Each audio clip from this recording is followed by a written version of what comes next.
নমস্কাৰ, মোৰ নাম শ্ৰীমতী হিমাশ্ৰী বৰা। মই লখিমপুৰ জিলাৰ পানীগাঁও আদৰ্শ উচ্চতৰ মাধ্যমিক বিদ্যালয়ৰ অষ্টম শ্ৰেণীৰ ছাত্ৰী।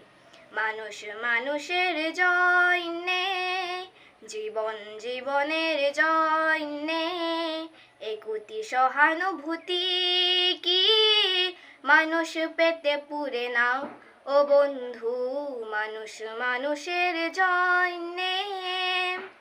অসমীয়া, হিন্দী, ভোজপুৰী আদি বিভিন্ন ভাষাত গীত ৰচনা কৰি সেই গীত নিজৰ কণ্ঠৰে পৰিৱেশন কৰা অসম ৰত্ন সংগীত সূৰ্য পৃথিৱীৰ এক উজ্জ্বল নক্ষত্ৰই হৈছে ডক্টৰ ভূপেন হাজৰিকা, যিজন মহাপুৰুষে সংগীতৰ জৰিয়তেই মানৱ জাতিৰ মাজত জাতীয় চেতনা জগাই তুলিছিল।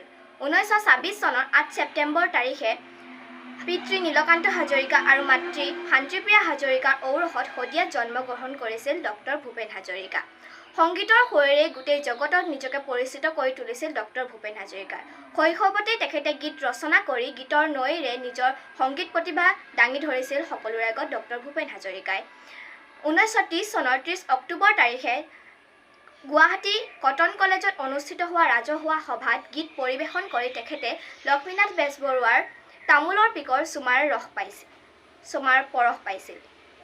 ডক্টৰ ভূপেন হাজৰিকাই 1952 চনত কলম্বিয়া বিশ্ববিদ্যালয়ৰ পৰা গণসংযোগ বিষয়ত ডক্টৰেট ডিগ্ৰী লাভ কৰে। 1950 চনত প্ৰিয়ম্বদা পেটেলৰ সৈতে নিউয়ৰ্কত যুগ্ম জীৱন আৰম্ভ কৰে যদিও তেওঁলোকৰ একমাত্ৰ পুত্ৰ তেজ হাজৰিকাৰ জন্মৰ পাছত তেওঁলোকৰ বিবাহ বিচ্ছেদ হয়।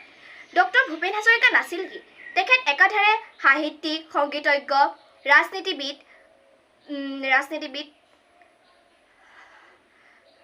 চলচ্চিত্ৰ পৰিচালক, সংগীত পৰিচালক, অধ্যাপক, অধ্যক্ষ আদি। তাৰ উপৰিও তেখেতে বিভিন্ন বঁটা আৰু সন্মান লাভ কৰিছিল। তাৰে ভিতৰত পদ্মশ্ৰী, শ্ৰীমন্ত শংকৰদেৱ বঁটা, দাদা চাহেব ফাল্কে বঁটা, ভাৰত ৰত্ন ইত্যাদি।